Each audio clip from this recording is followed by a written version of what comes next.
రాములు నాయక్ గారు, వారు ప్రజాప్రతినిధిగా ఉన్నారు, మాజీ ఎమ్మెల్సీ, ఇప్పుడు రైతు కమిషన్లో కూడా వారు మెంబర్గా ఉన్నారు. వారు మాట్లాడిన తర్వాత ఇద్దరు పెద్దలు మాట్లాడతారు. సునీల్ అన్న గారికి, మా చైర్మన్, కమిషన్ చైర్మన్ కోదండరెడ్డి గారికి, అదేవిధంగా ఎమ్మెల్సీ కోదండరామరెడ్డి గారికి, మిత్రుడు నాతోటి కమిషన్ మెంబర్ అయిన అన్నగారికి, తర్వాత మన రవి గారికి, తర్వాత రాజేందర్ అన్న గారికి, ఇక్కడ మా డైనామిక్ జంగారాఘవ రెడ్డి గారికి, పత్రికా మిత్రులారా, మేధావులారా, మీ అందరికీ ఇవాళ బాబాసాహెబ్ అంబేద్కర్ రాసిన రాజ్యాంగం రోజు ఇటువంటి కార్యక్రమం తీసుకున్న సునీల్ అన్న గారికి, పత్రికా మిత్రులకు ఇంత ఓపిక ఉండి, చిన్న సభ ఉండవచ్చు కానీ మేధావుల సభ, చాలా పెద్ద సభ, ఈ దాంది జనాలే వెళ్తుంది. ఇవాళ చట్టాల మీద రవి గారు మాట్లాడిండ్రు, అన్న మాట్లాడిండ్రు. రైతులకు ఏ చట్టం లేదని. ఎస్, రైతులకు చట్టం ఎందుకు లేదంటే, రైతుల రీప్రజెంటేటివ్ అసెంబ్లీలో కనుక, పార్లమెంట్లో కనుక పోతే రైతుల చట్టాలు వస్తాయి. కానీ బ్రాండీ అమ్మేటోడు, లేకుంటే గ్రనేట్ వ్యాపారి, లేకుంటే రైతులకు సంబంధం లేనోళ్ళు ఎమ్మెల్యేలు, ఎంపీలు అయితే ఇటువంటి దురదృష్టం మనకి ఇదవుతుంది. ఇంకా 70 సంవత్సరాలలో మనం చట్టాల మీద డిస్కస్ చేస్తున్నాం. కానీ వేరే రాష్ట్రంలో సునీల్ అన్నట్లు 65% భారతదేశంలో రైతులు వ్యవసాయం మీద ఆధారపడితే, ఇక్కడ చట్టాల్లో అమెరికా లాంటి, లేకుంటే ఇప్పుడు యుద్ధం జరుగుతున్న ఎక్కడ అది రష్యా, ఇజ్రాయిల్లో చిన్న రాష్ట్రంలో నేను వ్యవసాయం అక్కడ చూసిన ఎంత బ్రహ్మాండంగా యూజ్ చేసుకుంటారంటే, రైతులే చట్టాలను తయారు చేసి అక్కడ పంపించే పరిస్థితిలో ఉన్నారు. కానీ ఇక్కడ వచ్చే వరకు, ఎందుకంటే ఇవాళ టీచర్లకు ఒక ఎమ్మెల్సీలు ఉంటారు, తర్వాత గ్రాడ్యుయేట్లకు ఒక ఎమ్మెల్సీ ఉంటారు, 2 లక్షల రూపాయలు ఉంటారు టీచర్లకు. ఒక 2 లక్షల మంది గిట్ట వాళ్ళు ఉండరు, కానీ వాళ్ళకు ఒక గ్రాడ్యుయేట్ ఎన్నికలు టీచర్ ఇది ఉంటుంది. తర్వాత గ్రాడ్యుయేట్లకు ఉంటారు, తర్వాత లోకల్ బాడీ ఉంటుంది. కానీ రైతుల ఒక బాడీ నుంచి ఒక ఎమ్మెల్సీ ఇవ్వాలనేది ఇంతవరకు చర్చకు రాలే. ఇప్పుడు అసంఘటిత కార్మికులు ఉన్నారు, 17 లక్షల మంది ఉన్నారు. నేను బేసికల్గా ట్రేడ్ యూనియన్ లీడర్, లేబర్ డిపార్ట్మెంట్లో పనిచేసిన, 7 సంవత్సరాల తర్వాత రాజీనామా చేసి కాంచీరామ్ వెంబడి పనిచేసిన. ఆ రోజులలో 94లో మేము హెలికాప్టర్లో పోతూ ఉంటే నక్సలిజం ఎందుకు మొదలైంది, ఇవాళ వ్యవసాయ భూమి మీ చేతుల్లో, ఎస్సీ/ఎస్టీ చేతుల్లో వస్తుంది, దొరలు, దేశముఖులు ఇప్పుడు అమ్మేసి 50,000కో, 1,00,000 రూపాయలకు 10-20 ఎకరాలు మీకు ఇచ్చిపోతున్నారు. కానీ 30-40 సంవత్సరాల తర్వాత ఈ రాష్ట్రం ఏర్పడుతుంది. మళ్ళా ఆ దొరలు ఊరికి వస్తారు, దేశముఖులు ఊరికి వస్తారు. సాదా బైనామా మీద మా దొర రాసిపోయిండు అని మేము దున్నుతున్నాం. కాలం నెంబర్ 16లో మేము కబ్జా కాలంలో ఉన్నాము. కేసీఆర్ ప్రభుత్వం వచ్చిన తర్వాత అందరికంటే, భారతదేశంలో అందరికంటే ఎక్కువ రైతులు ఆత్మహత్య చేసుకుంది తెలంగాణ రాష్ట్రంలో. దళితులకు 3 ఎకరాల భూమి అన్నాం, అది సాధ్యం కాదన్నది అప్పుడే. మన దగ్గర అంత భూమి లేదు, మనం ఇవ్వలేము.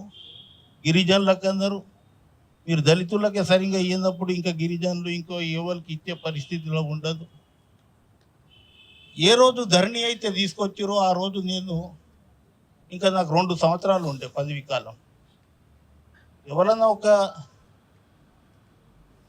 వార్డు మెంబర్కి రాజీనామా చేయాలంటే 10 సార్లు ఆలోచన చేస్తారు. కాలం నెంబర్ 16 ఎప్పుడైతే తీసి పట్టేదారిని ఎప్పుడైతే రైతు బంధుకి లీగల్గా చేస్తున్నారో, లీగల్గా ఎవరైతే అక్కడికించి అమ్మేసి సాదా బైనామా మీద ఏదైతే వచ్చిర్రో వాళ్ళని మళ్ళీ రినీవల్ చేయడానికి కేసీఆర్ అక్కడ పంపిస్తున్నాడు అనేది నేను డిస్కస్లో బాగా ఇది చేస్తే, పెళ్లి డప్పు కొట్టవు కానీ సాగు డప్పు కొడతావు ఎందుకు అంటే, నా తోటి ఉన్న శాసనసభ్యులు, ఎమ్మెల్సీలు అందరూ నవ్విరు. ఆయన ఎవరినన్నా డిమోరలైజ్ చేయాలంటే అందరు ముంగట ఆయన ఇది చేయాలి. ఆయన ఆయనకు తెలివిగా మాట్లాడితే ఓరవాడు. ఆయన చెప్పిందే మన మీదాలే. మన మీద గిట్ట ఒక బాధ్యత ఉంది. వేస్తే అందరు వరే వస్తాం, వేయకపోతే ఏం. అది రైతుల నాయకులుగా మనం వాళ్ళని కొత్త అవగాహన కల్పించాలి. మా తాత ముత్తాతలు మాకు 500 ఎకరాల భూమి ఉండే.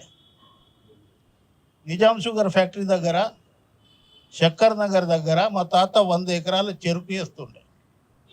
చెరుకు తోటలు ఉండే. చెరుకు రైతు ఎప్పుడు ఆత్మహత్య చేసుకోలే. ఉదాహరణకు వరి రైతు, పత్తి రైతు, మిర్చి వేసే రైతులే ఆత్మహత్య చేసుకుంటున్నారు, కానీ చెరుకు రైతు ఎప్పుడు ఆత్మహత్య చేసుకోలే. వాళ్ళకు ఒకటి స్వేచ్ఛ ఉండే. చెరుకు ఇచ్చేసి బెల్లం వండి ఇంట్లో అయిన బెల్లం పెట్టుకొని, ఎవరిదన్నా పెళ్లి ఉంటే ఆ బెల్లం కుప్పని అమ్మేసి పొద్దుగాలనే ఇచ్చేసి పెళ్లి చేసే రోజులు ఉండే. మా గంగాధర్ అన్నట్లు పశు సంపద ఉండే. ఎప్పుడన్నా కరువు వస్తే 500-600 మేకలు ఉంటుండే మా దగ్గర. ఒక 100 మేకలు నమ్ముతుంటే ఆ 2 సంవత్సరాలు కరువు పోతుండే. ఒక 2000 కోళ్ళు ఉంటుండే. నేను చిన్నగా ఉన్నప్పుడు చూసిన. ఎప్పుడన్నా కరువు వచ్చినందుకు 1000 కోళ్ళు అమ్ముతుండే, హాయిగా తింటుండే. ఆ పరిస్థితి ఉండే. కానీ మనం ఈ పత్తి మీద ఎక్కువ డబ్బులు వస్తాయి, లేకుంటే మిర్చి మీద ఎక్కువ డబ్బులు వస్తాయి, లేకుంటే వరి ఇంకా 4-5 సంవత్సరాలు మనం వరి వేస్తే ఆ భూమి ఏ దానికి పనికిరాదు. అటువంటి పరిస్థితి ఫెర్టిలైజరు ఈ రకరకాలుగా ఇది అవుతుంది. అందుగురించే చిరుధాన్యాలు, నేను జైరాబాద్లో బాజరా కానివ్వండి, రకరకాల చిరుధాన్యాలు వేస్తే దానికి బ్రహ్మాండమైన రేటు ఉంటుంది.